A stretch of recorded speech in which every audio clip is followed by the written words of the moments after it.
a mix of mandatory as well as voluntary measures as the states develop their national action plans. And this is the working group portal where you can find more information about national action plan. Next slide, please. This is essentially, a snapshot of the national action plans that have been published, that have, that are in the process of developing a national action plan, and the ones that have other state-based, the other mechanisms, non-state mechanisms for developing the national action plans. If you look at it, really in your region in Eastern Europe and Central Asia, we hardly see any colored, sections, and that's essentially because there's hardly been any progress on the development of national action plans. Of course, Georgia has one, but also there are other countries that are in the process of development of the national action plans. But that's something that I think needs to be worked upon, and there are good examples, from other regions of the world where you can take lessons to develop the national action plan. And I think I'll stop here and pass it on to Shanisha to move on to the pillar 2, please. Thanks. Okay, thank you, Harpreet. So if we go to the next slide, we'd also just like to briefly apologize. Apparently the server was down, so our time is being cut. So I'll have to slightly rush through this, but I hope that's okay with all of you. So pillar 2, as Harpreet indicated, is essentially about what is it that's expected of corporations. So corporations, businesses have a responsibility to respect human rights. So just in case in the first bit of my presentation, I focus too much on the business case for human rights, there is an obligation on the part of businesses. That obligation is to respect human rights. Now, what does that mean? If we go to the next slide, in brief, we can see that business enterprises have the responsibility to respect all internationally recognized human rights. So that means the businesses have to get acquainted with what these are. For the sake of your guidance, you're well off starting with the Universal Declaration of Human Rights, and then the so-called International Bill of Rights, the International Covenant on Civil and Political Rights, and the Covenant on Economic, Social, and Cultural Rights. So by way of example, these could include freedom of expression, freedom of assembly, freedom of association, the right to health, the right to work, and so on. The actual obligations of businesses are twofold if we want to break them down as simply as possible. One is to do no harm, so the golden rule, stretching back to biblical times and before. And the second is to address adverse human rights impacts. So if we go to the next slide, we'll see what that means. Essentially, there's a threefold obligation on the part of corporations, concretely. One, to have a policy commitment to respect human rights, and you see guiding principles 15, 16 dealing with that. Second, to conduct human rights due diligence, this sort of buzzword term that has gained currency, and we'll talk about a bit more right now. And third, to have so-called remediation practices to address adverse human rights impacts. So essentially to right a wrong done to workers, communities, and so on. If we go to the next slide, we can see a bit more about, what is human rights due diligence. So, we don't have time to get into that. There's obviously whole toolkits and so on. But in brief, there's 4 steps. One, to identify and assess impacts. So corporations have fact-finding missions. Some of them have audits, third-party audits and so on. To integrate and act upon the findings. So essentially to incorporate these findings into their everyday work and to act upon them. So to address what they've seen, if there's any adverse human rights impacts. If you see, for instance, children working in a supplier factory, then you should address that with the supplier. You should make sure that it doesn't occur again, and so on. Tracking and monitoring. So to have a process of continuous improvement whereby you're essentially looking at what is going on and trying to monitor it, to have a monitoring evaluation team in place. And then communicating and reporting, and we'll see in a second what that means, because there's actually legal obligations when it comes to that, to reporting what goes on. So if we go to the next slide, we'll see that when it comes to the policy commitment, it's important that it's integrated and approved by the most senior level of the business enterprise. So this is not a kind of a human rights department of the corporation that's forgotten and stands alone in the corner. It's very important this is integrated throughout the corporation. and is publicly communicated to employees as well as externally to consumers, customers, business partners, and so on. If we go to the next slide, we can see, a brief kind of primer of what is this should be remembered. The human rights due diligence should look at risks to rights holders, not to businesses. So there's obviously due diligence processes that a business usually carries out that look at risk to itself. These are risks to rights holders, so workers, communities, vulnerable people, and so on. It's ongoing, so it's not a one-time deal that you don't repeat again. It's an ongoing thing. You should consider potential impact, so not just what your business is doing or its business relationships and partners, but actually what could happen as a result of, for instance, opening a factory somewhere or having a contract somewhere. Should cover most vulnerable groups, should prioritize areas. So businesses, especially depending on their size, are not expected to look at every human rights impact they can have, but they are, but they should prioritize the most important ones and the most serious ones. And then it should be said that human rights due diligence will vary according to the size, sector, and operating context. So there are some human rights that are more likely to be impacted depending on the industry, for instance, freedom of expression, right to privacy when it comes to big tech, and so on.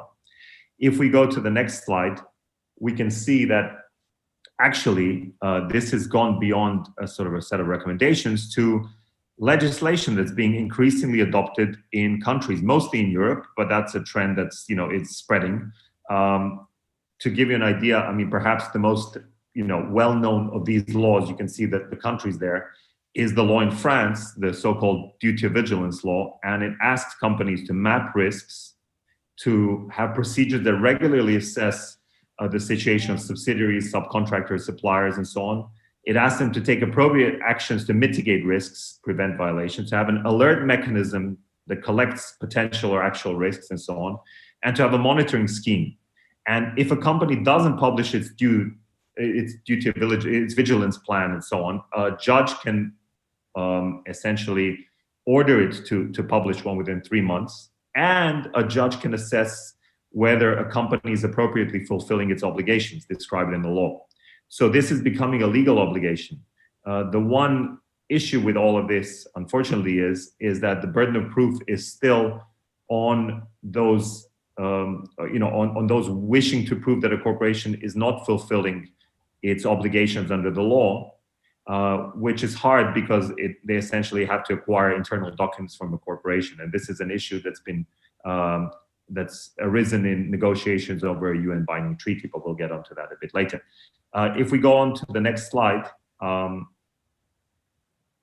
we can essentially sum up that, even though these are obligations created by the UN guiding principles, they're good for businesses. Many businesses have said that they welcome them because they're concrete. They define expectations. They now know what's expected to them. And they can begin to facilitate dialogue with workers, communities on a basis of sort of shared values and expectations, helping them to manage the risk that we outlined before. So I'll now hand back to my colleague Harpreet to talk about the third pillar. Thank you.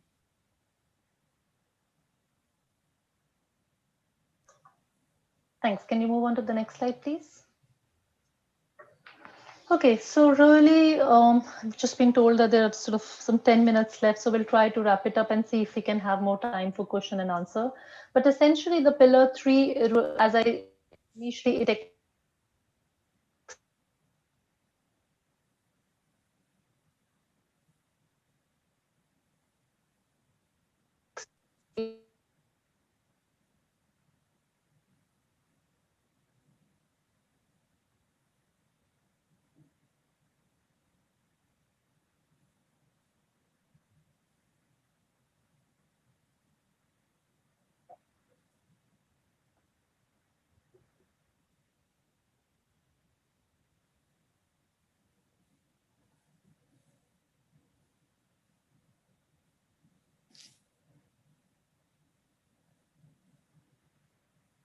Hi, Harpreet.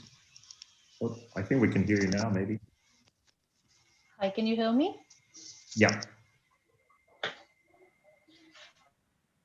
Can't hear anyone. We can move on to the next slide, please.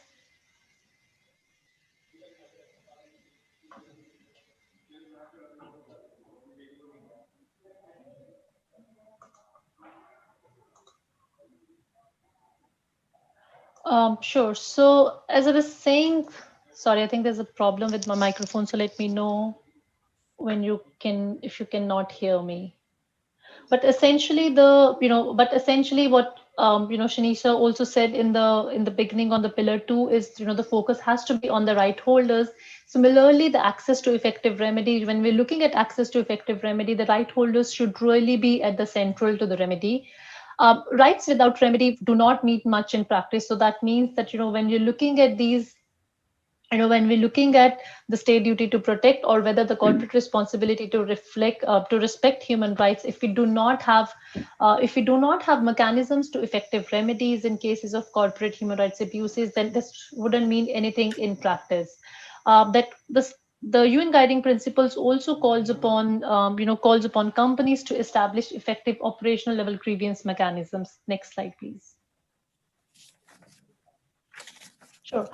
So there are essentially sort of looking at three different ways to, or three different mechanisms to access remedy. This would include the state-based judicial mechanisms, which would be your courts, but then also the state-based non-judicial mechanisms that could be, the labor inspectorates, the consumer protection bodies, often also very, very specific to different business sectors, mechanisms for resolving environmental disputes, government ombudsman services, and complaint mechanisms established under special purposes. So these are the different ways of these are the different state-based non-judicial mechanisms that are available. But then also the non-state-based judicial, the non-state-based grievance mechanism that could also be utilized for for accessing remedies. In fact, one of the UN working group reports, they really sort of talk about a bouquet of remedies, saying that when you're looking, or when you're putting the right holders at the central, at the center of remedies, you should be able to offer them a bouquet of remedies, and the right holders should have the freedom um, to choose the remedy and the path that they want to follow in their. Next slide, please. So these are essentially some of the principles that we need to sort of look at when we're looking at the remedy. It should be legitimate, where it should enable trust from the stakeholder groups for whose use they are intended, but then also being accountable for the fair conduct of grievance processes. They should be accessible, which means that they should be known to all stakeholder groups for whose they are intended, and should also provide adequate assistance for those who may have particular barriers to access. And this is particularly true for the marginalized sections of the society, where the state where the parties providing or facilitating access to remedy must ensure that they are also accessible. Also, the remedies should be predictable. That means that it should provide a clear and known procedure for an indicative time frame. Each time frame actually also for each stage, and there should be clarity on the types of processes and outcomes available, and as well as the means of monitoring and evaluation. The also again should be transparent, should also be sort of as I said, timely, adequate, but should also be determined with reference to the needs of the right holder seeking justice. They should also ensure that the victims that the victims should not have any fear of victimization in seeking remedies, and should have the confidence and the trust in accessing remedies. As I said initially, a bouquet of remedies should be available, and no single remedy may be effective. And remedies should combine preventive, redressive, as well as deterrent elements as well. Next slide, please.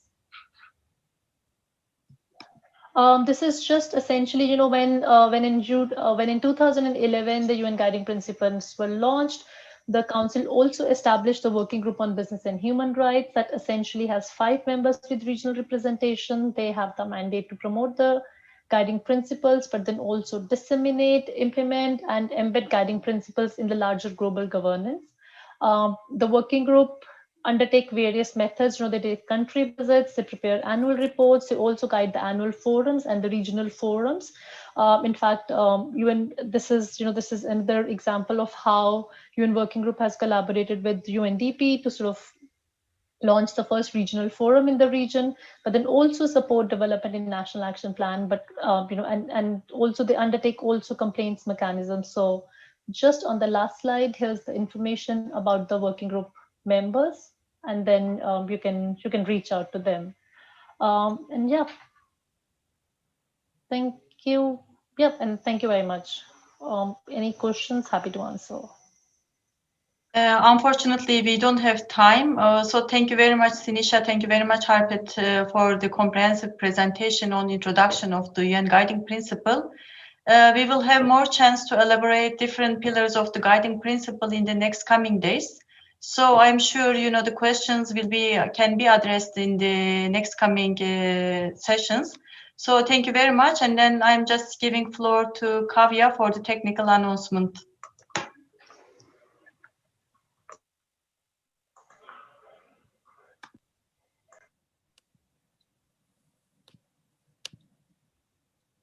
Thank you, Zaliha.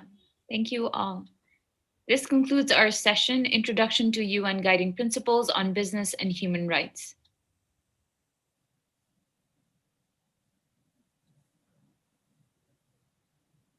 Welcome everyone again. Thank you for joining us for the first regional forum on business and human rights in Eastern Europe and Central Asia, making human rights a priority for business. I'm Kavya and I'll be your technical facilitator today. If you have any questions for the speakers and panelists, please use the Q&A function. If you have any questions about Zoom or require technical assistance, please feel free to privately message Kavya Insight Pack for help using the chat box. We will be providing English and Russian live interpretation throughout the forum. To listen to today's session in Russian, please select the interpretation button on the bottom of your Zoom screen, which is a globe icon, and select Russian. Similarly, to listen to today's session in English, please select the interpretation button on the bottom of your Zoom screen, again the globe icon, and select English. I will now pass the floor to Bob Bernardo, team leader for governance and peacebuilding team at the UNDP Istanbul Regional Hub, who will be moderating the high-level opening plenary. Bob, the floor is yours.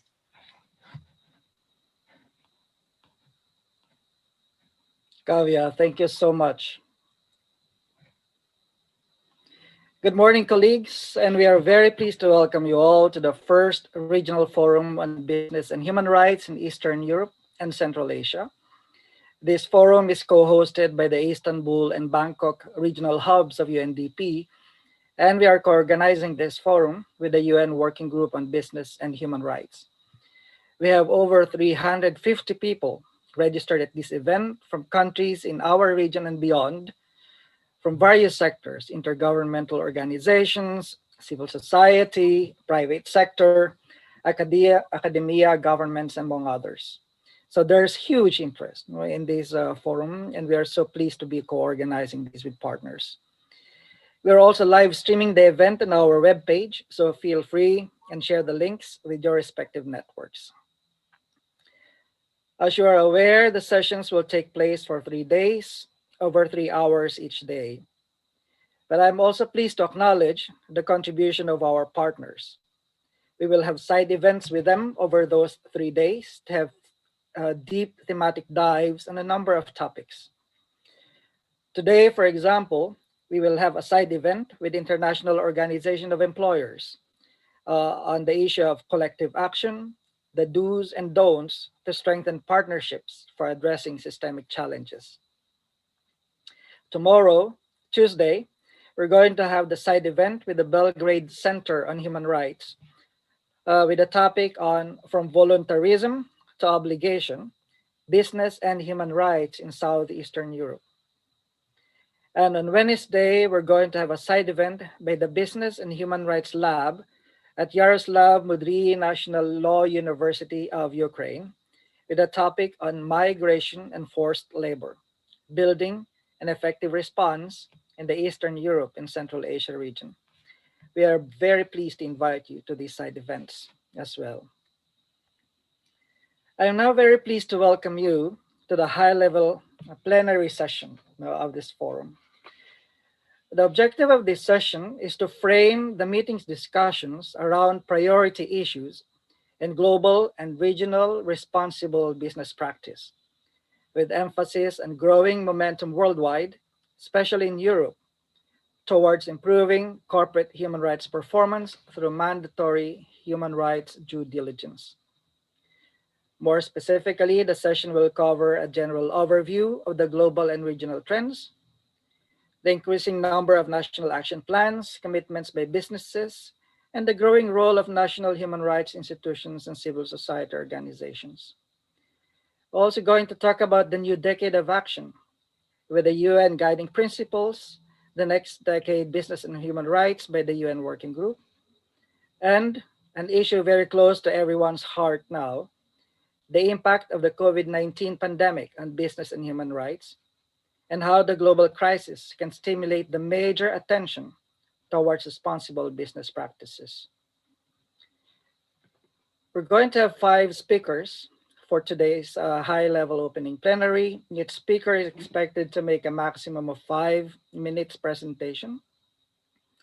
All the presentations will be followed by a 20-minute plenary discussion. And if you have any feedback, questions, or comments, please use the chat box, the Q&A field, or raise your hand to be recognized so we can field your questions or comments. Let me now introduce you to our esteemed panel for today, for this session. May I ask the panelists to just maybe turn on their videos when I introduce them. And then I will call on you one by one later for your respective presentations. I will not be mentioning the specific expertise and background of each of our panelists. We might run out of time. Each of them carry with them very strong expertise and background in business and human rights. But you will be able to see their profile in the event website. May I first call on Aggie? Maybe Aggie, can you turn your video on? Yes. Aggie is the Deputy Director of the UNDP Europe and Central Asia. Thanks for joining us, Aggie. May I also call on Roberto Suarez Santos. Roberto is the Secretary General of the International Organizations of Employers. Thank you, Roberto, for joining us too. Thank you. Thank you very much. May I also call on Wolfgang Binzal, Head of Division, Business and Human Rights of the Federal Foreign Office of Germany. Wolfgang. Good morning, everybody. Hello. Thank you. Thank you, Wolfgang. Salome Zurabishvili, the Executive Director of the Civil Development Agency of Georgia. Salome, good morning. Good morning. Thank you very much. Thank you, Salome. We also have Anita Ramasastry, the Chair of the UN Working Group on Business and Human Rights. Unfortunately, Anita sends her regrets. She's not able to join us live, but she has sent a video recording for her intervention. Thank you very much, panelists. Without further ado, let me call on Ms. Aggie Veres to give us the opening remarks for this high-level opening plenary. And Aggie, maybe you can share with us also why the UN Global Principles on Business and Human Rights are important to the ECIS region, and what is UNDP's vision and goals in promoting their implementation in partnership with global and regional actors. Thank you. Over to you, Aggie. Thank you very much, Bob, and thank you very much for having me at this forum. And my pleasure to be on the first panel with very distinguished speakers that I'm looking forward to also hearing from. As you all know, and as you all heard at the introduction, I think business and human rights carries a very important role in our way and in our response to the challenges of the development situations in the countries where we work in. And I do believe that this particular global situation that we are in today, the onset of the COVID-19 pandemic, has not just had a devastating consequences across the world, as well in our region on various aspects, but especially has strengthened the need for working with the private sector and had a particular big impact on jobs and income from labor lost. We know that based on the analysis of ILO, we have nearly 19 million full-time equivalent jobs and 10.6% income from labor that has been lost. So worldwide, this pandemic has set back many countries in their implementation of the Sustainable Development Goals. This is the same challenge that we face in this region in Europe and Central Asia, And we need to face this challenge, but take it as also an opportunity to build back better to achieve the SDGs, but also specifically to address the adverse effects that we're seeing now emerging. So we are aware of the challenge, and we are also fully aware that recovering from the pandemic and achieving the SDGs can only be done with the full participation of and engagement of the private sector, so that we engage across various actors, various players that can address the challenges. And I also must note that beyond helping us build back better from the pandemic, there are many other crises that cannot be overturned if businesses do not act responsibly. These include global crises, such as the over-reliance on fossil fuels, the impacts of the expansion of big tech, environmental degradation, as well as crises in our region where the interface, as we know, between business, economy, and human rights are significantly intertwined. So just to quote a few particular issues that we're facing in this region, one such crisis is the population in Eastern Europe, with Albania, Moldova, Bosnia and Herzegovina, Serbia and Ukraine being among the world's 10 fastest shrinking populations. We cannot meet this challenge unless businesses secure decent jobs by respecting the labor rights and combat discrimination against women in the workplace in these countries in accordance with the UN guiding principles of business and human rights. So this is just one example, but I think this example is to underpin the need to focus on business and human rights, where the expectation is for businesses to act responsibly and to integrate into their business practices sustainable principles. In our region specifically, we are also host to ongoing and protracted conflicts resulting to large displaced populations. And at the same time, we also see how business communities, particularly at the local level, have supported the displaced in various ways. There is definitely a role in business in every area of the challenges that these countries face, and they could play a critical role both as drivers of conflict and addressing it, while also playing critical roles in the recovery and consolidation of peace in these areas. At the same time, the private sector and businesses also need our support to be able to adapt and succeed in integrated responsible business principles in their business practices.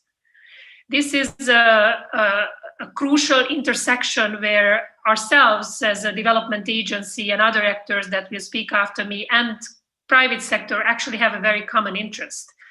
And we also have complementary expertise that was not something that maybe even 5 years ago was thought of. What can the UN offer to businesses? But I think, we see more and more that there is this need to work together, and there is this complementarity of bringing sustainable practices while acknowledging, of course, what our business is driven by mostly, which is, of course, businesses are there to do business. So in that context, I think the importance of the business and human rights framework is emerging. And also just personally, I have seen this interest growing over the past 5 years. While 5 years ago, we would have gone to our business partners and the private sector explaining to them and trying to convince them of the importance of these principles, now we are seeing the private sector and businesses coming to us and asking how we can work together to integrate these practices. So this is a great sign. And I think especially in response to the pandemic, a number of companies have acted proactively and generously, ensuring that their workers' salaries are paid and that their suppliers are paid for the orders completed despite the circumstances. However, while some businesses acted responsibly, others have resorted to cost-cutting and severe measures that negatively impact human rights standards in trying to protect the bottom line.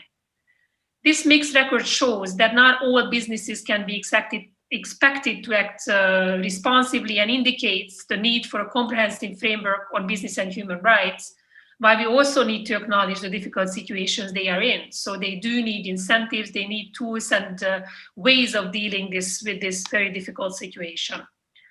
The guiding principles on business and human rights are therefore very useful and timely in providing such a frame of reference. I believe that they are the touchstone upon which we at the UN conduct our work in the area of business and human rights, and have become the world's most authoritative framework to guide standards and practices in addressing adverse business impacts on human rights. These guiding principles were recognized by the 2030 Agenda for Sustainable Development as one means of implementation, which only accentuates the need to intensify their realization.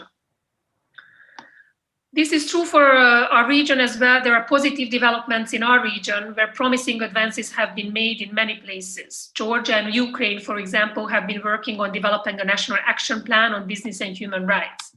National human rights institutions have increasingly been doing their part with these institutions, for example, in Albania, Armenia, Georgia, and Ukraine, among others, addressing individual complaints, monitoring the human rights impact of businesses, and holding public hearings. Civil society has also taken up the issue as well, with the Belgrade Center for Human Rights developing a national baseline assessment, and NGOs from Belarus and North Macedonia issuing country guides on business and human rights. In Turkey, civil society was instrumental to convening the first ever national dialogue on business and human rights, while UNDP's self-assessment for business and human rights, due diligence, and COVID-19 approach has been piloted by businesses in the country. So this gives me a lot of hope because we have already success and we have already ways to show how this approach can be beneficial for businesses and for the citizens and for the people living in these countries.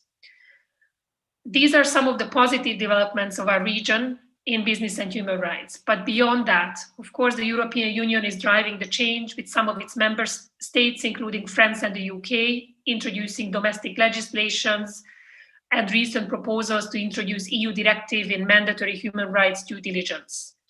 So these proposals are increasingly backed by forward-looking businesses, including many of these that are present at this forum. It will be very important to recognize also their experience and see what else we as the ecosystem around this issue can support. Now, just to speak a little bit about UNDP's role, we are really delighted to play a role that is driving this process forward our region, and we believe that the UN guiding principles on business and human rights provide countries with clear guidance on setting new standards and practices in addressing adverse business impacts on human rights.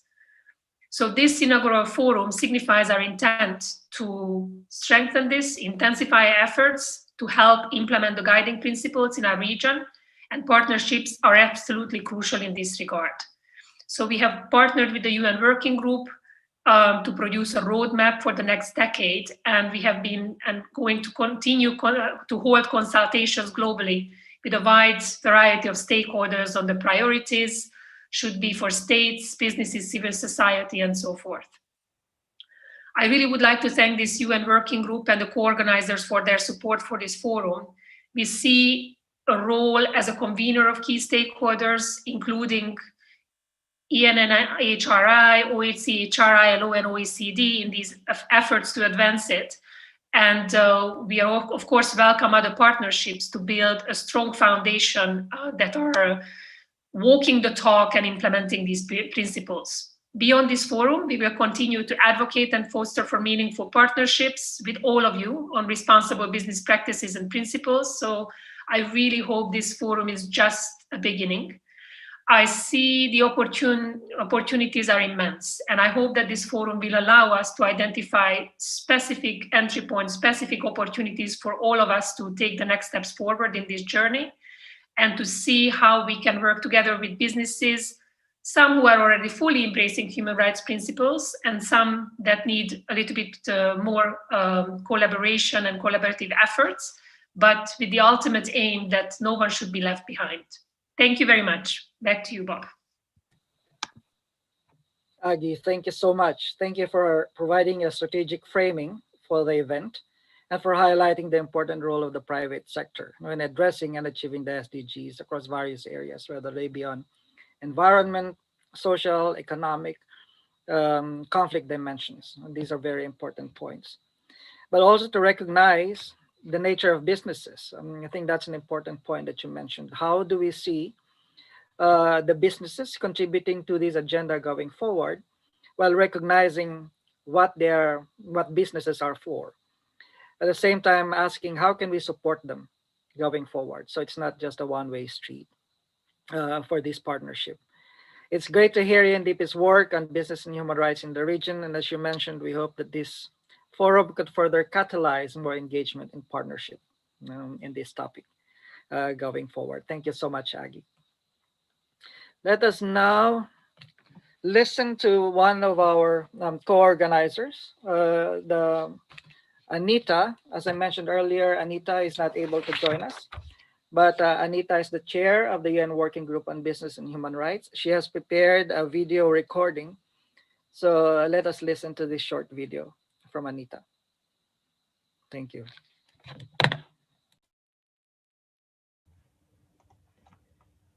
Distinguished colleagues and friends, I'm honored to deliver opening remarks at the first regional forum on business and human rights in Eastern Europe and Central Asia. I address you in my capacity as chair of the UN Working Group on Business and Human Rights. We are a group of 5 independent experts from different regions, including Eastern Europe. We would like to congratulate UNDP for organizing this forum, especially in the current challenging circumstances with the global COVID-19 pandemic. This is a very important gathering, bringing together a range of stakeholders on a very timely issue, not only for this region, but for the whole world. The working group is pleased to be part of it and have also had the opportunity to collaborate with UNDP in the preparation of this event. Together with UNDP, our ambition is to support what we call regional races to the top among governments and businesses. We want to drive responsible business conduct that respects people and the planet. We already have established platforms for multi-stakeholder dialogue and practice sharing in Latin America, Southeast Asia, and South Asia.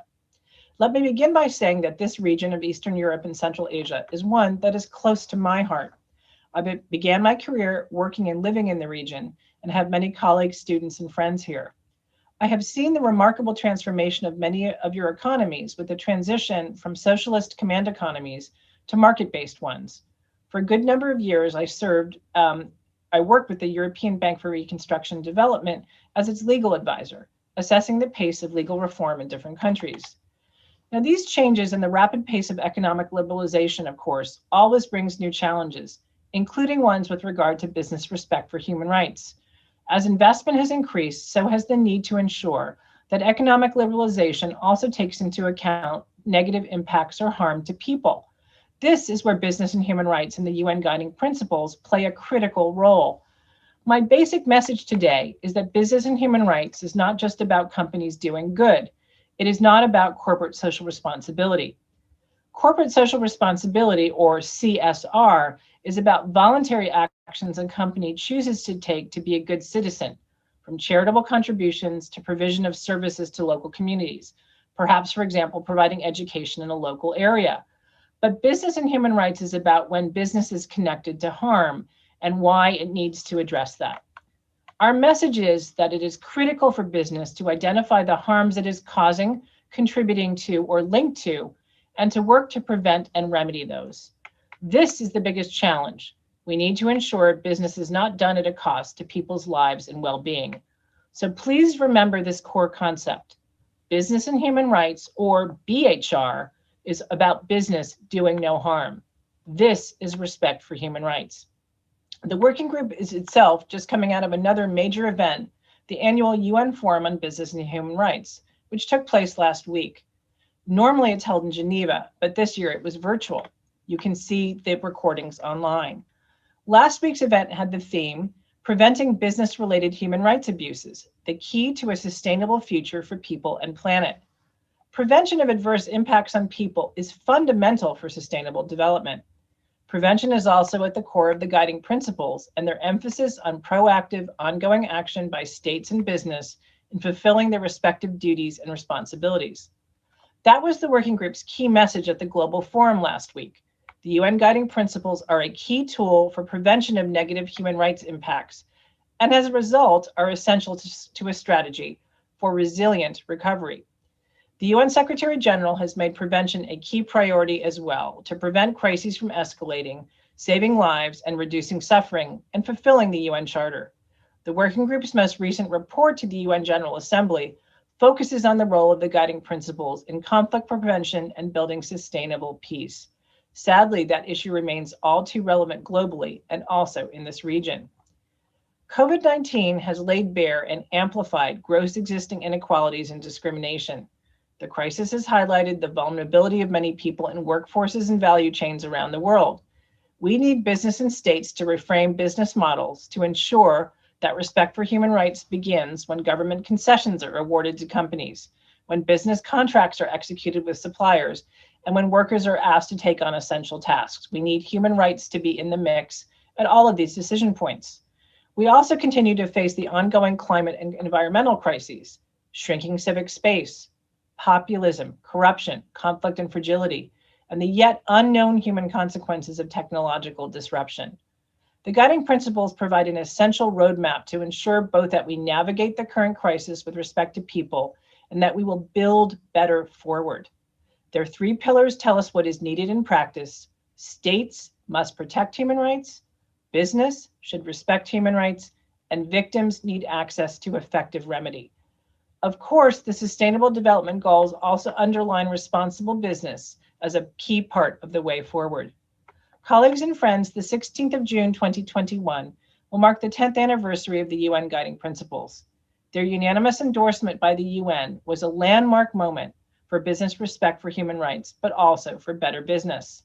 This upcoming milestone presents an opportunity to reflect on progress and challenges to date, and more importantly, to plan and create a renewed push for scaled up global implementation going forward. This is why in July of this year, we launched what we call UNGP's 10+, or Next Decade BHR, a major project in collaboration with the Office of the High Commissioner for Human Rights and UNDP, and supported by Germany and Switzerland and other partners. It will result in 2 main outputs. First, a stock-taking report will be presented to the Human Rights Council in June 2021 by my colleague Dante Pesce, assessing achievements and failures to date, as well as obstacles and opportunities for leveraging faster and wider change in the coming years. This will be the groundwork for the second part, where we will develop a roadmap for the next decade that will provide strategic direction to all stakeholders. The roadmap will be launched on the 16th of June as well. The UNGP's 10+ project is well underway in gathering global inputs from a wide range of stakeholders to inform these 2 deliverables. I would like to draw your attention to our invitations to all interested parties to have their say through written contributions. We need your voice. We're pleased that this regional forum will also serve as stock taking for Eastern Europe and Central Asia and help inform UNGP's 10+. So your dialogue in this forum matters very much. Our conversations with stakeholders are making the big picture clearer. On the positive side, the guiding principles provide a globally agreed upon standard and baseline for what governments and businesses need to do to embed respect for human rights in a business context, something which didn't exist before 2011. We have the framework, we have the ground rules today. One of the most striking examples is the key guiding principles concept of corporate human rights due diligence. Introduced by the guiding principles, it is now at the center of regulatory developments in Europe, with increasing backing from business and investors. At the same time, we must acknowledge that the, quote, governance gaps that created the need to develop business and human rights still allow too many instances of business-related abuses across all sectors and across all regions. The many examples range from forced labor across global supply chains, violent attacks and legal harassment against human rights defenders, including union representatives, deaths of workers who were not provided with proper equipment during the COVID-19 pandemic. We still have too many negative examples. Likewise, prevention remains inconsistent. Relatively few governments are taking action beyond cosmetic endorsement of the guiding principles.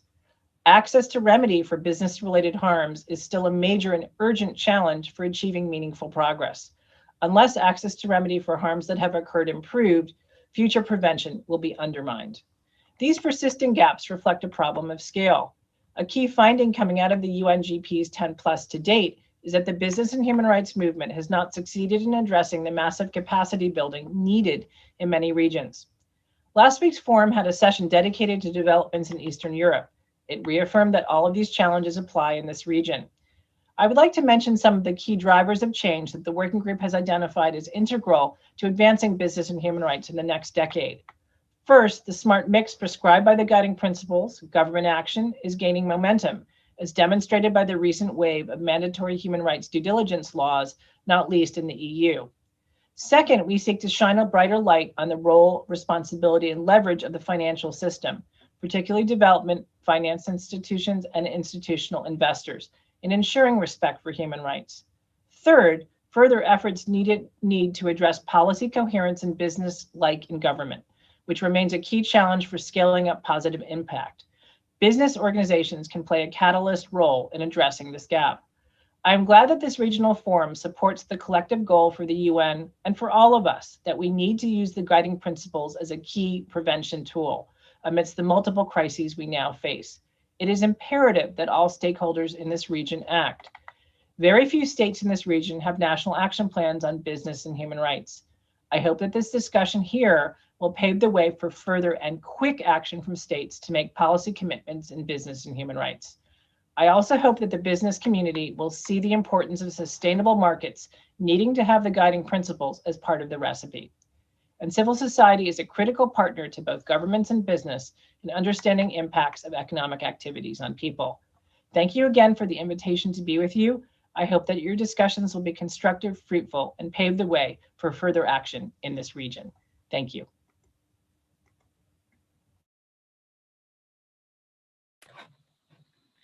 Thank you to Anita Ramasastry from the UN Working Group on Business and Human Rights. Anita mentioned quite a few substantive principles behind the guiding principles, but there are three that stand out to me. This is the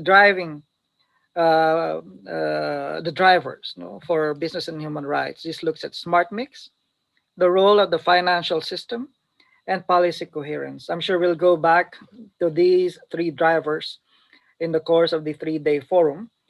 But let me continue on with our next speaker. I would like to call on Wolfgang, Mr. Wolfgang Binzal, who is the head of the Division of the Business and Human Rights from the Federal Foreign Office of Germany. Wolfgang, can you please share with us the vision of EU and Germany towards improving corporate human rights performance through mandatory human rights due diligence? Over to you, Wolfgang. Thank you. Thank you very much, Robert, and good morning, everybody. It's a real pleasure and honor for me to address this audience. I have spent half of my career in the region, lately until 2019 in Kiev at the German embassy, so I'm very much interested in this topic.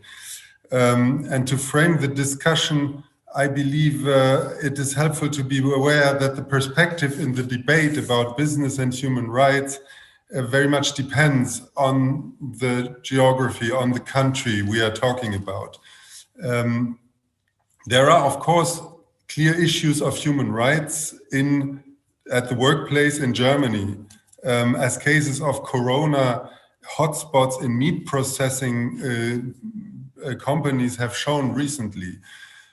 At the same time, in Germany, discussions also focus on the question of due diligence obligations of companies domiciled in Germany vis-à-vis their value chains, reaching out into emerging markets, for example, and their own operations abroad.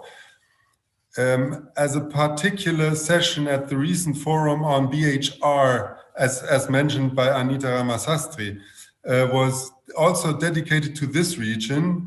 The discussions of business of human rights in many Eastern European and Central Asian countries rather focused on implementing the protection of human rights and in business process in the country itself.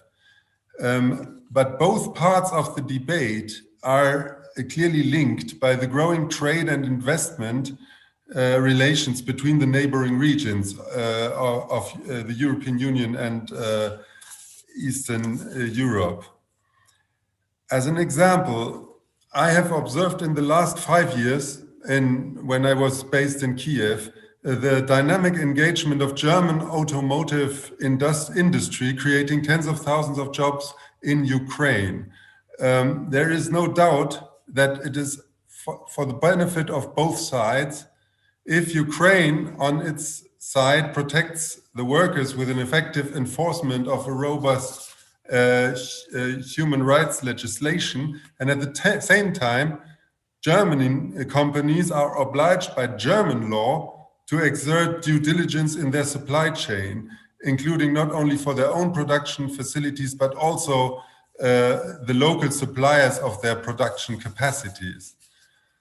And both processes would be mutually reinforcing, basing trade and investment and growth and the development of new markets on a solid human rights foundation, not only vis-à-vis of employees, but also of other people who may be affected by business activities. Human rights would be enhanced not only by the right incentives for companies to respect such role, but also by incentivizing governments to set the regulations accordingly in the region. I would like to stress that I strongly welcome, or we strongly welcome, the establishment of national action plans in the region, like, for example, in Georgia. And I understand that Ukraine is currently also in such a process. I know from our own experience that it is not an easy task. Germany has gone through an intensive debate of its own since 2016, when we established our national action plan on business and human rights. This is a document that spelled out obligations and commitments for authorities and business on 28 pages. The core of our national action plan consists of the expectation from German government of the fulfillment of 5 elements of human rights due diligence by enterprises, of course, emanating from the UN guiding principles. I will just quote them briefly here. That is first, public policy statement confirming the enterprise's resolve to meet its responsibilities. Secondly, the establishment of effective procedures to identify adverse effects on human rights. Third, on the basis of this analysis, measures to address potential or actual impacts on human rights related to business activities. And fourth, enterprise should report and communicate in public their risk analysis and their remedies. So there's an element of transparency, very important here. And fifth, companies should establish an effective grievance procedures. The implementation of the National Action Plan in Germany has been thoroughly monitored in 2019 and 2020. And I may say, unfortunately, the results of this monitoring were not to our satisfaction. The process did not meet criteria set beforehand. So although I have to say the results were consistent with comparable studies, as the study, for example, published by the European Commission in February this year. So that is why we took, the German government took the decision to consider now mandatory legislation requesting due diligence in the value chains of companies. We are currently in the midst of a debate of what would be the cornerstones of such a legal regulation. Not surprisingly, the exact legal consequences of human rights impacts due to a lack of due diligence are very controversial also in Germany. But what seems to be clear is that time has come now for a balanced and mandatory approach. Germany also very much welcomes an EU initiative regarding that was recently announced by Commissar Reinders regarding an EU directive on due diligence obligations by European enterprises. And we would also strongly support a European solution and will be happy to engage in the discussions on the European level. As EU presidency, we also support current efforts to design a new EU action plan to foster decent work and human rights in global supply chains. Such an action plan would help to embed a specific due diligence legislation in a broader policy context. One element of an EU action plan should be to reflect the UN guiding principles visibly in the EU external policy tools. Not least, we are committed in multilateral fora and support international organizations and their projects. And I'm glad Anita mentioned that we are supporting the UNGP 10+ initiative to spread and to develop coherent standards based on the UNGPs. In particular, we are happy to share further experience with our national action plan with any interested parties also from this region, Eastern Europe. Thank you very much. Wolfgang, thank you so much. These are very, very important points, particularly when you talked about the interconnectivity of the issues that we are looking at, given the increasingly global, interconnected, and interdependent value and supply chains of various commodities. But also to recognize the country and local context and regulations. I certainly appreciate your frank sharing of the challenges that you're experiencing in Germany, for example, with regard to implementation of the national action plans. As many countries now try to go into developing their own national action plans, I think it's important for them also to learn from you and from the other countries who are pioneers on this, because this is a journey that I think we should grow together, not only as individual organizations, but as partners in trying to advance this important agenda forward. So thank you so much, Wolfgang. Let us now ask a representative from the civil society, Salome. Ms. Salome Zurabishvili was the executive director of the Civil Development Agency of Georgia, to share with us how the civil society can improve its role to be a partner to businesses and states in addressing human rights risks and remedy abuse. Salome, over to you, please. Thank you. Thank you very much for the introduction. Ladies and gentlemen, distinguished panelists, good afternoon. It is my pleasure to participate in the opening plenary of the first regional forum on business and human rights in Eastern Europe and Central Asia, with the theme making human rights a priority for business. I would like to thank United Nations Development Programme and the UN Working Group on Business and Human Rights for organizing the forum, and which is specific to our region, since usually we do face common challenges in the region.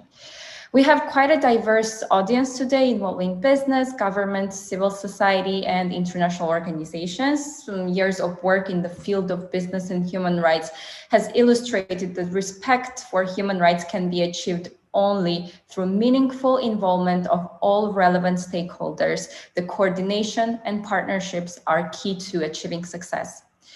As it was mentioned, I represent a civil society organization, but also Global Compact Network Georgia, the local network of the UN Global Compact, the world's largest corporate sustainability initiative, launched by former Secretary General of the United Nations, Kofi Annan, in 2000.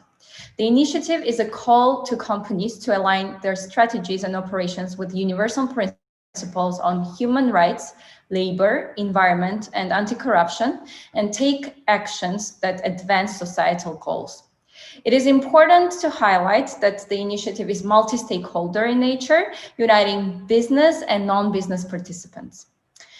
The importance of partnerships to achieve sustainable development was emphasized in the UN Agenda 2030. Further, the significance of partnerships to tackle common challenges has increased during the pandemic.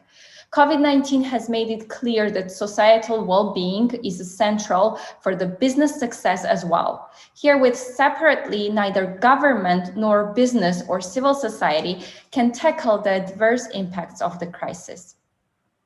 CEDA, a hosting entity of the Global Compact Network Georgia, has been enhancing the social and economic rights of the population in Georgia since 2002. In 2015, the organization commenced its active work with business sector and government to promote business respect for human rights in the country. It has been a challenging, though a very fruitful journey.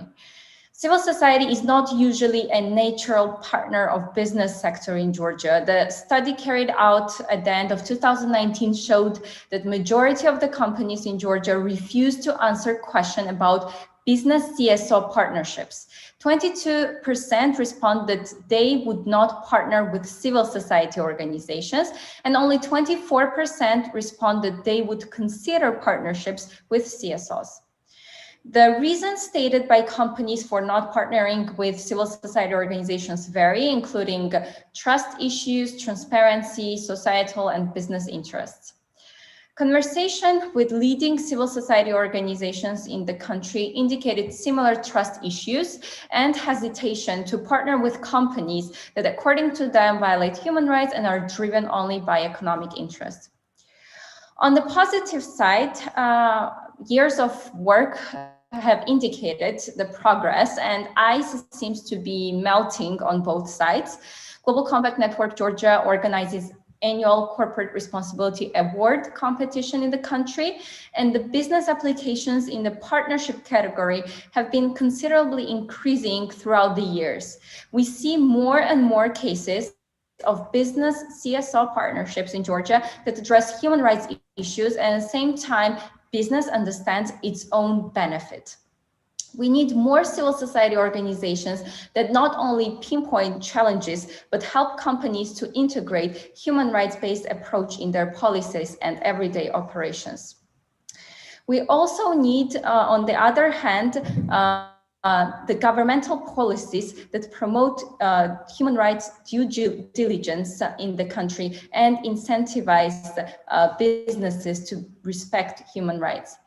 And on the other hand, business sector that has awareness and understanding of why and how to be more responsible in everyday operations.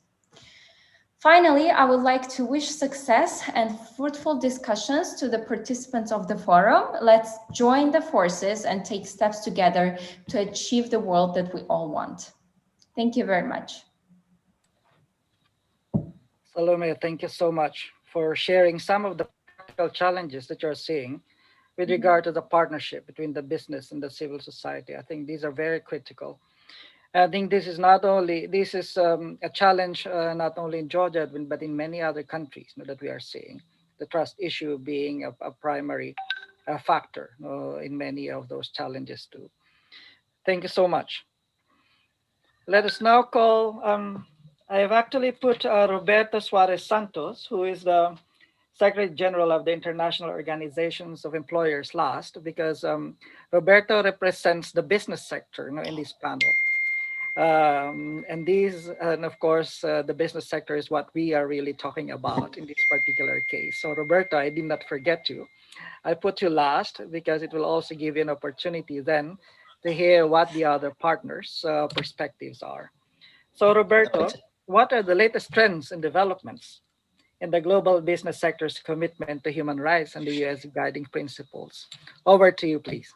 Thank you. Robert, it's a pleasure to be with you. It's a pleasure also to be the last one also, because I have also the possibility to interact further with the previous speakers. I want to thank the UNDP, but also the Business and Human Rights Working Group as co-organizing for inviting IOE to this first regional forum on business and human rights. We in Eastern Europe and Central Asia. We think that this is a great initiative. It says a lot about the kind of commitment that we have at the regional level to make things happen and to move the agenda of business and human rights. I will try to be very brief for the sake of saving time, because that's also important in this digital era. First of all, let me underline and highlight how human rights is a priority for the business community, but also for IOE. We always say, this is the centenary year of our organization, and we always say with some degree of pride that we are present in 150 countries and we represent more than 50 million companies. But that's not what matters. What matters is our capacity to have an outreach, to change policy, to commit to values, to social values, but also to human rights values. and especially our EU members have been, I have to say that very clearly, deeply involved in the development of the UN guiding principles from the very beginning. But most importantly, we have seen them very, very engaged in promoting them to have proper implementation at the country level. We share a concern, and our concern is a backlash of the progress, little or big, which has been undertaken in these coming 10 years because of COVID. We are now working intensively with the UN family and now with resident coordinators in areas like child labor, non-discrimination, freedom of association, corruption, precisely because of this commitment that we have. I think Aggie referred to the complementary expertise, and that's what we are seeing. We see a kind of need to have the expertise that you bring to the business community and to work much closer with you. The UN guiding principles have been a game changer. It's the result of an important consensus. It was not an easy task. It was not an easy task to manage to have the three pillars, the due diligence approach, with a kind of good understanding of what that means.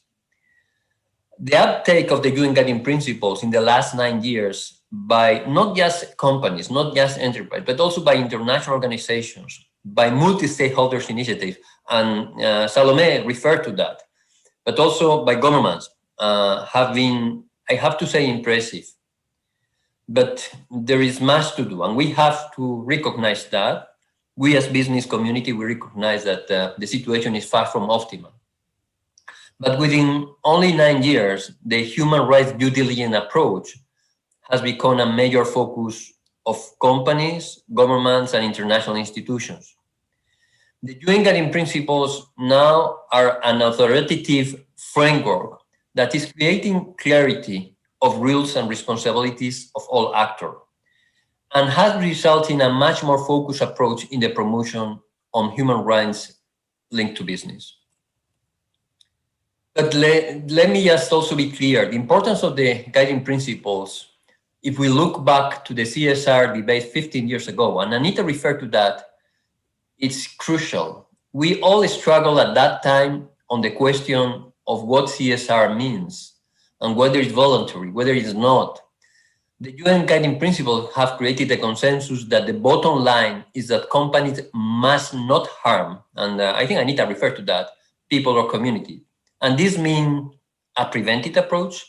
This means also taking proactive steps to avoid being involved in human rights impact and help to put things right when they are involved in an impact.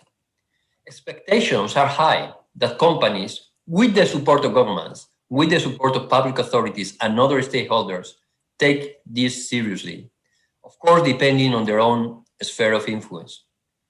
The duty to protect and the access to remedy also needs to progress at the same path.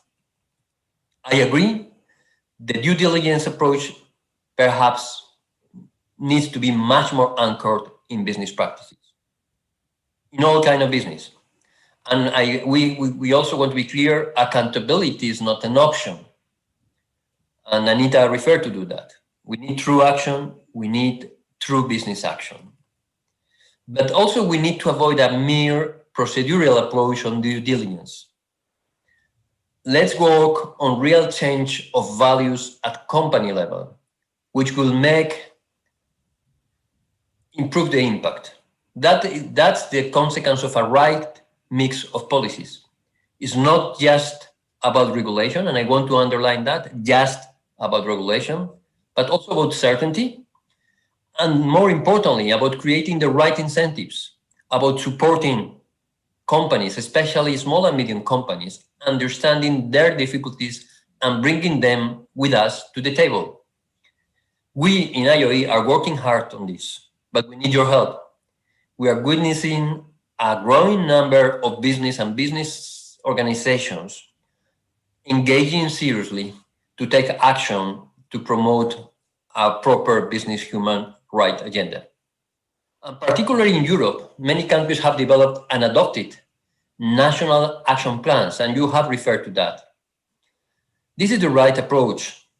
And this is the right approach because precisely it takes the overall picture of efficient partnerships. We have been supporting this engagement. The NAPs have the potential to create awareness, trigger action, fill gaps, unleash partnerships. I think it was Goldman who referred to the German example, and many of you have, and some of you have referred to other NAPs, specifically the one in Georgia and Ukraine. We very support this approach. But there is a real need to do better in terms of partnerships. COVID-19 has proved this. We need to strengthen collective actions to address systemic issues. A company might identify certain human rights risks through its due diligence. But in order to address and mitigate those risks, we need to deep down in the supply chain challenges that are linked to the deep roots of lack of proper policies, lack of capacities, lack of efficient institutions, lack of compliance. Human rights are a pre-competitive issue, and collaboration between companies, governments, and other stakeholders will be much more likely to sustainably address these risks. We have very good examples in the region on successful partnerships. Agi referred to the ecosystems, but I gave you the example of Uzbekistan, for instance, where we were able to make huge progress in the eradication of child and forced labor. This success was achieved due to the strong engagement of social partners and international organizations like the ILO. But there are still many challenges in many European and Central Asian countries.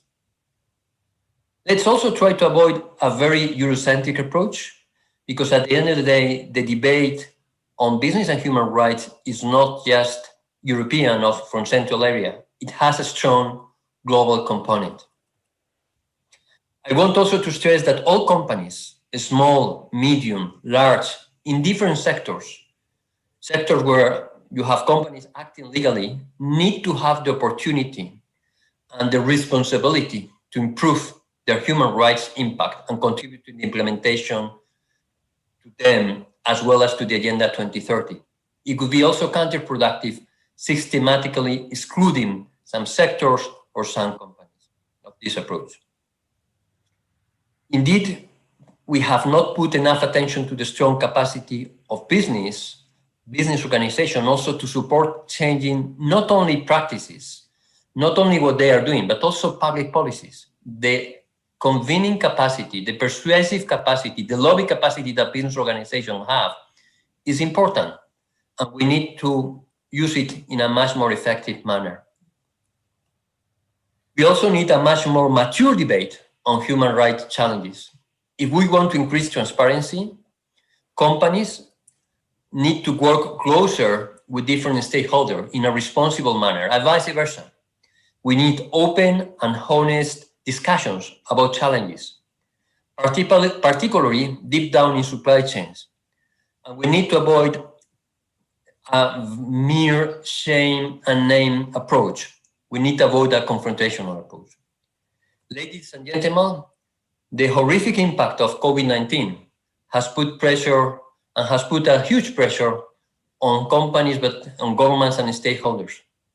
We need to do everything to support the continuity of business and also to avoid the loss also of incomes and the risk on human rights. Human rights are not negotiable. We must ensure that the crisis will not undermine human rights. The IOE and our members are sincerely committed to work in this regard. Thank you very much for listening to me. Roberto, thank you so much. Well, I think I was justified in putting you last, because you're able then to put into perspective some of those issues also that were raised and questions that were asked by the other panelists. And to me, the main takeaway from what you mentioned is when you said human rights is an issue that's compatible with business objectives too. And I think that's a very good framing of the business and human rights agenda. We only have 3 minutes left, but I have a number of questions here also from the audience. I will just mention the questions one by one, and I will ask the panelists to feel free to respond to any of those questions very briefly, maybe for 30 seconds or 1 minute. So let me go with through the questions. One is, there has been so much emphasis on legislation and regulatory frameworks, but how do we also make sure that effective implementation and monitoring of the business and human rights agenda is also taking place? Second, what are good incentive systems that you have seen in various countries to advance the business and human rights agenda? Third, the prevention approach is very good, but why?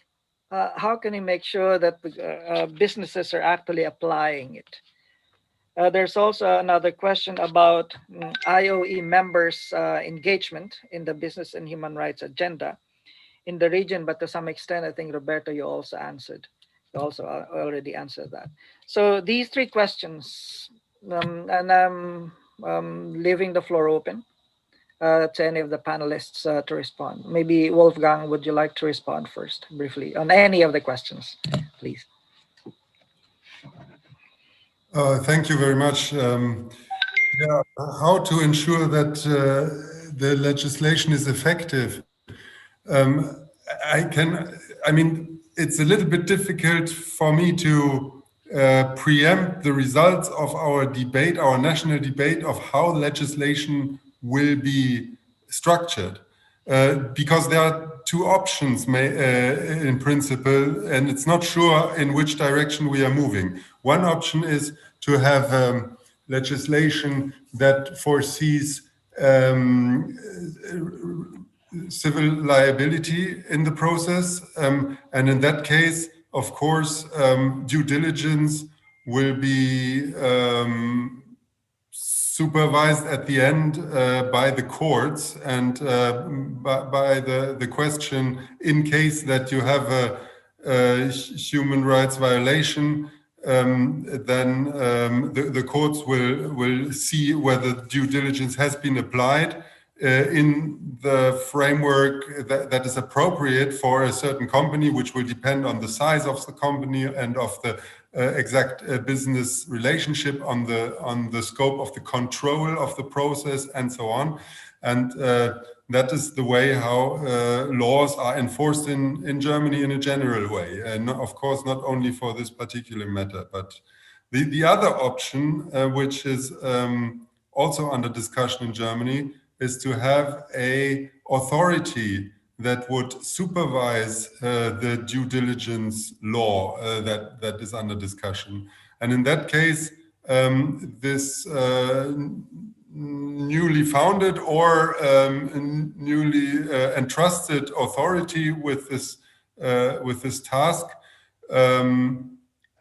in case of complaints, will dive into the situation and then decide whether a company has failed to ensure its due diligence obligations, and it might then issue a fine or other consequences of sanctions that may be possible. As I repeat, the framework or the discussions on the pillars of this, or the cornerstones of this due diligence law in Germany, are not yet decided. So it's a little bit hypothetical as I am discussing this. Thank you. Thank you so much, Wolfgang. Roberto? Yeah, I will go quickly because there are 4 questions. Effectiveness of the regulatory approach. As usual, regulation is important because it provides certainty. So it's not necessary that from a business and employees perspective, we say no to regulation. What we want is this regulation to be accompanied of proper incentives. And the regulation is smart enough, so it distinguishes cases and situations. Bear in mind that the human rights challenges have a very global component. So when you regulate of a conduct of a company that is acting globally, it's very, very difficult sometimes to capture all these nuances, even when you refer to reporting or due diligence reporting.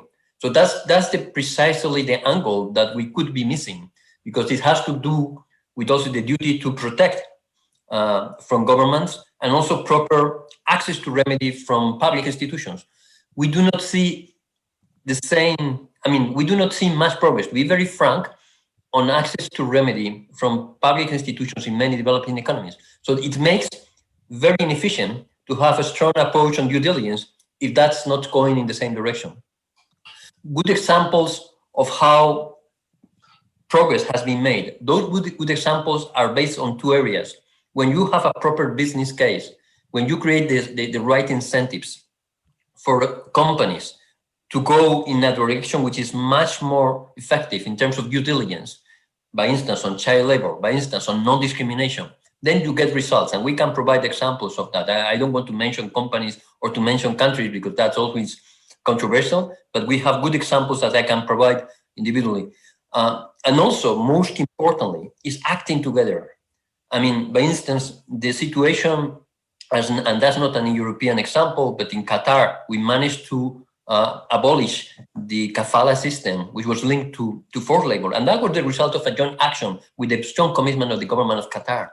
But we can give also other examples of other countries. It's a multi-stakeholder approach when different stakeholders are acting together. I will not refer to the IOE commitment. I think that we have examples, I refer to that. But as for the prevention culture, after the prevention approach, you need to change the culture. And that's what I was referring. You can have a regulation on due diligence. At the end of the day, if it does not get to the change of culture at different levels of the company or at different levels of different type of companies, you will not get in a proper change of attitude. It's not about just reporting from my perspective.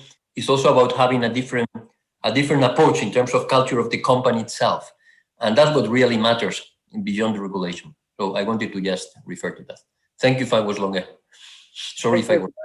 Thank you so much, Roberto. Salome, and then we have one more question to you, NDP, I think. Salome, please. Final thoughts. Thank you very much for very interesting questions. And the previous panelists have answered the questions very thoroughly. But I would like to add the Georgian context and actually the regional context to this.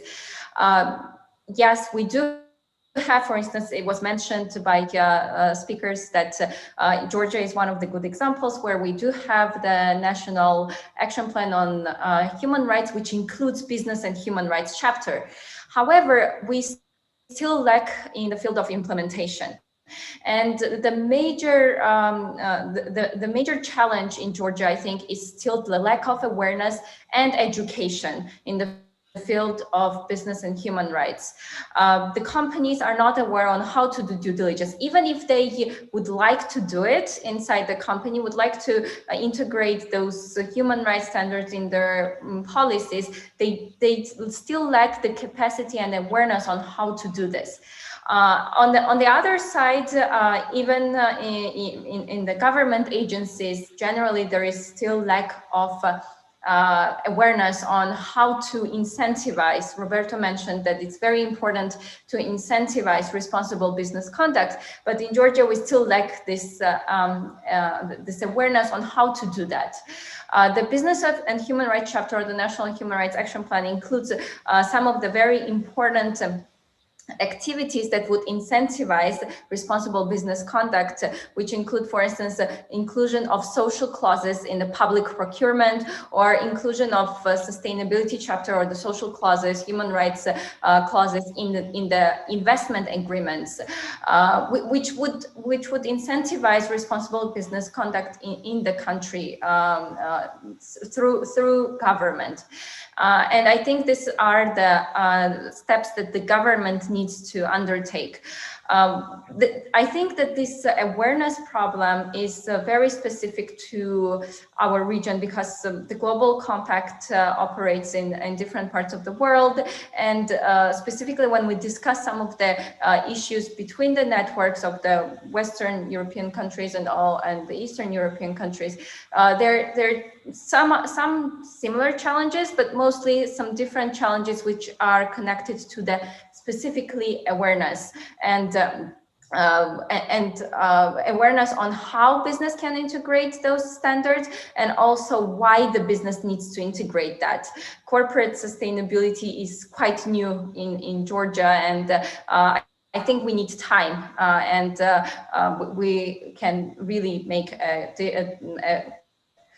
important progress in this field if we have more time, and civil society, government, and businesses act together to integrate those different standards, the UN guiding principles, on the policy level and also in the business sector. And one of the key instruments for that is, I think, education and awareness.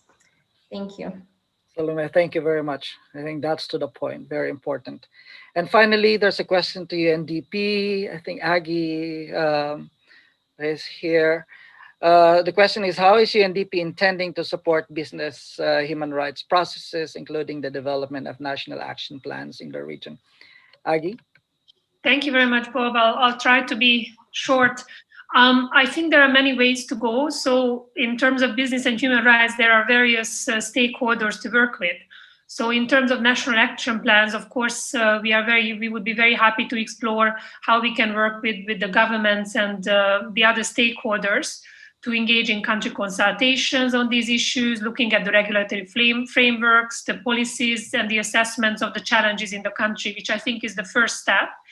And secondly, also to help at the national and subnational level also to understand why business and human rights is important. I think Salome very well pointed out that, advocating and explaining and promoting the idea is very important, because that's the number one step. So there's actually a common and shared understanding of what is needed and what could help.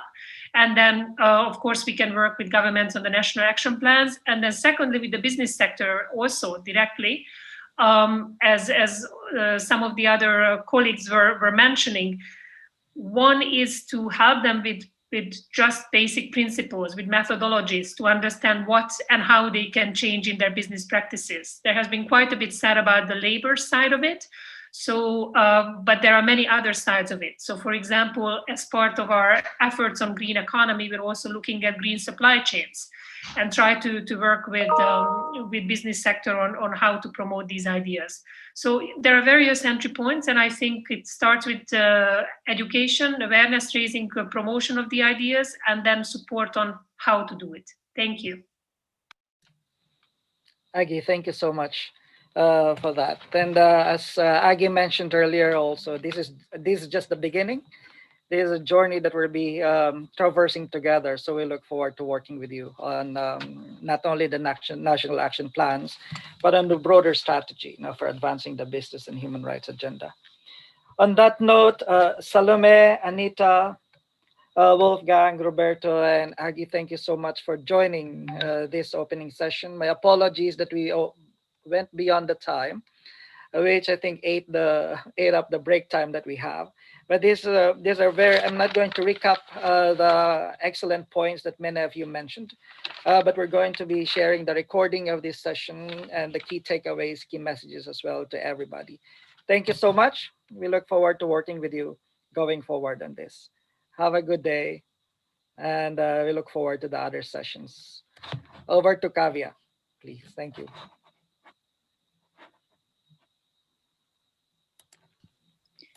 Thank you, Roberto.